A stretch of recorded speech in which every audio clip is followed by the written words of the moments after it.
দর্শক এইখানে এক ভাই ইট বিক্রি করতেছে, আমরা তাকে জিজ্ঞেস করব, ভাই ইট কত করে বিক্রি করতেছেন?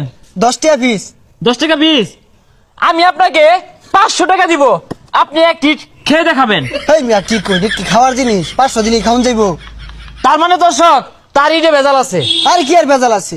মুরব্বী, তাকে আমি বলছি উনি ইট 10 টাকা পিস বিক্রি করতেছে, আমি 500 টাকা দিব, একটা ইট খায় দেখাইতে বলছি, উনি দেখাবে না, তার মানে কি ইটে ভেজাল আছে না? হ্যাঁ ভেজাল আছে। ওই মিয়া কি কইতাছুন? এটা 1 কোটি টাকা দিলে খাওন যাইবো? এটা কি খাওয়ার জিনিস? ভাই যত কিছু বুঝাইন, ইটের মধ্যে বেজাল আছে, এর লেগে এনে খায়ার চাইতেছুন না। হ্যাঁ বেজাল না দিলে ঠিক খাইতেন, তা খাইতেন না নিজে, মাসি টি ক্যারে বেস পান। চাচা ঠিক না? হ্যাঁ ঠিক।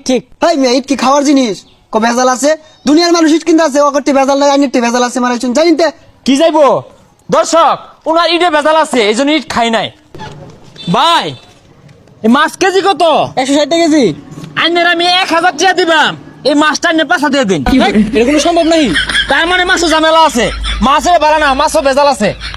চাচা ওনারে কইছি, উনি এটা 160 টাকা কেজি বিক্রি করতেছে, আমি কইছি 1000 টাকা দিয়াম, এই মাছটা নিয়ে 5 দিয়ে দিন, উনি দিত না, তার মানে কি মাছও ঝামেলা আছে, ঠিক না? হ্যাঁ ঠিক। ঠিক আছে না, আনে দেন। হে মিয়া, এটা কোনো যুক্তি কথা কইতাছ? তোমার জিনিস তুমি যদি না দিয়া খাও, মাই সেটি বেচো কেন তাইলে? ঝামেলা আছে। হেই মেয়ে ইনতে যান, ক্যামেরা কিন্তু ভাঙ্গি আর মান দেখলেন ইনতে। ও হাসা কথা কইলেই চলে, মাই সেটি ঠিকই বেচতাছ, নিজে 5 দিয়ে পাইতা না।